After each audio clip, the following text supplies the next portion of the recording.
This is Optimal Finance Daily, episode 1754. Create a stable life, not a stable job, by Tynan of Tynan.com. And I'm your host and personal finance enthusiast, Diana Merriam. For now, let's jump right into our article today as we optimize your life. Create a stable life, not a stable job, by Tynan of Tynan.com. Just a few months ago, I was talking to a new flight attendant about her job. I remarked at what a stable job it was, since people always need to fly, they have strong unions, and the airlines are big. Now she's waiting to be furloughed once the conditions of the bailout money allow it. Luckily, she has a very stable financial situation in life, so being furloughed won't have a huge effect on her, except for putting her career on pause. Life is full of people chasing the ghosts of things that used to exist. Just look at those who want things to be like they were in the 50s. One such ghost is a stable job. There are relative degrees of stability, and I'm sure there are some jobs that are still mostly stable. But the average job in the US these days is not stable. If you value stability, there's nothing wrong with looking for the most stable job you can find, but you must accept that it may disappear. Before you join the ranks of those who want to go back to the 50s, think about what this loss of stability has given us. Now we have way more flexibility and the ability to create our own jobs through entrepreneurship or gig working. It's not good or bad, it's just different. Most people build lives around the presumption of a stable job. They save very little money and think of their salary as monthly credits which they can use to pay off financing for whatever it is they want to buy. This works pretty well as long as they keep their job because it's a very easy formula. Money in equals money out, and it allows them to maximize their immediate pleasure. What happens when they lose their job? Well, about a third of my state, Nevada, is finding out right now. I believe that people are resilient and will figure out how to survive, but there's no denying the stress of the situation. You can't control the stability of your job, but you can control the stability of many other factors in your life. Relying on a stable job creates a single point of failure, but creating a stable life affords you resiliency and flexibility. My cruise business, Cruise Sheet, is my biggest source of income and was affected dramatically due to COVID-19. Not only did sales drop to zero, everyone canceled their cruises, so my income looked like someone just added a negative sign before the usual number. It's not accurate to say that I don't care because I like my business and I want it to succeed, but I didn't worry for even a moment. If you have good enough shocks, you can't feel bumps in the road. You might still try to avoid them, but when you hit them, you barely notice. Having a stable life creates big shocks. So how do you create a stable life? First, minimize your housing costs. Housing costs are the least flexible costs that most people have, and they're also generally the largest. Way too many people live in expensive cities. Did you know that you can buy a fixer-upper 5-bedroom mansion for under $100,000 in many areas of the country? There are plenty of places where you can rent an apartment for $500 or so a month. People feel entitled to live in expensive cities, and while you're certainly entitled to try, it doesn't mean that it's a smart thing to do. When you expand your search area beyond the 5 most popular cities in the US, you drastically expand your options. It takes a little more searching and research to figure out where is a good fit, but I suspect that most people could find a city that would suit them better than a top 5 city. If you live there for a year or two and don't love it, great. You saved thousands of dollars and will have an easier time in your next place. And if you do like it, you might be able to buy a house in cash within a few years and never pay for housing again. How's that for flexible? My house in Las Vegas literally cost about 1/40th of what it would cost in San Francisco. At the time, I would have certainly preferred to be in San Francisco, but I could easily recognize that it wasn't 40 times better than Las Vegas. Now that I've gotten to know the city, I wouldn't move back even if the price was exactly the same. Beyond housing, don't finance things. Pay cash or go without unless it's an absolute necessity.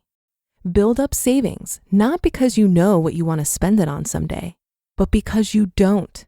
Just like those car shocks, flexibility is stability. Finances are a large part of stability, but they aren't everything. Create emotional stability so that you can weather storms and be happy no matter what happens. Create a stable friend circle so that you have people to turn to if you need to. Learn an array of valuable skills so that if your industry dies, you can move to a different one. Learn skills like writing and social skills, which will help you in many areas. Always improve your health so that you can be at your best and avoid medical bills. Create a life where it doesn't matter if your job is stable or not. A litmus test could be whether or not you could live the exact same life for a year if you had to spend the whole year job searching. That sounds out of reach for most people, but that's only because most people have created precarious lives. Spend the next 5 years creating a stable life that can weather any storm and enjoy the benefits of it for the rest of your life. You just listened to the post titled Create a Stable Life, Not a Stable Job by Tynan of Tynan.com. Thank you to Otis for sponsoring this episode.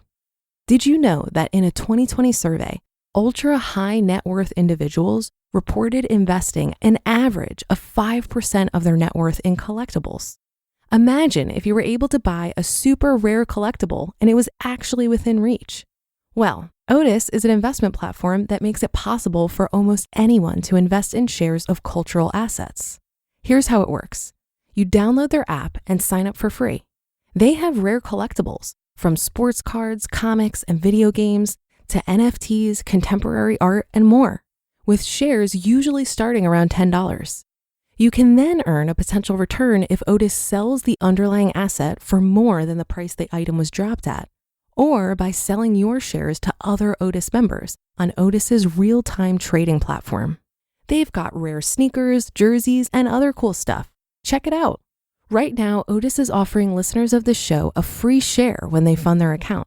All you have to do is go to withotis.com/OFD and sign up to get your first share for free. That's withotis.com/OFD. withotis.com/OFD. For more on risks and disclaimers, go to withotis.com/legal/disclaimer. I've found that the only thing guaranteed in life is that nothing is certain and everything changes.